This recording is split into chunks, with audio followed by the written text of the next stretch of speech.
करमाळा तालुक्यातील अर्जुननगर येथील दत्तू गोविंद पाटोळे यांच्या 2 म्हशी चारण्यासाठी गेल्या असताना वादळी पावसामध्ये वीज पडून त्या मृतच पावल्या। पंचनामा होऊन देखील नैसर्गिक आपत्ती आर्थिक मदत 5 महिने झाली नव्हती। या प्रकरणाची दखल घेत प्रहार जनशक्ती पक्षाच्या प्रदेशाध्यक्षा विमलताई अनारसे यांनी वेळोवेळी घेतलेल्या पाठपुराव्याला अखेर यश आले। तहसीलदार करमाळा यांच्याशी चर्चा करून पुढील 8 दिवसांमध्ये दत्तू गोविंद पाटोळे यांच्या बँक अकाउंटवर नैसर्गिक आपत्ती आर्थिक मदत जमा होईल असे तहसीलदार साहेब करमाळा यांनी सांगितले। प्रहार जनशक्ती पक्ष महाराष्ट्र महिला प्रदेशाध्यक्ष विमलताई अनारसे यांचे पाटोळे यांच्या वतीने आभार मानण्यात आले। नमस्कार, मी प्रहार संघटनेचे प्रदेशाध्यक्ष बोलते।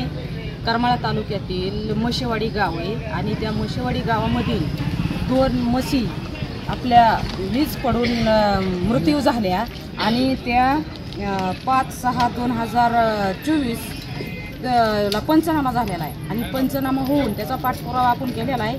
पण आता मी मॅडमला बोलले, मी तहसीलदार मॅडमला, तर त्यांनी 8 दिवसाचं आश्वासन दिलंय। 8 दिवसात ह्या गोरगरिबांच्या खात्यावर पैसे पडलंच पाहिजे। उत्तर महाराष्ट्र लाईव्हसाठी सुनील खामगळ, कर्जत, जामखेड।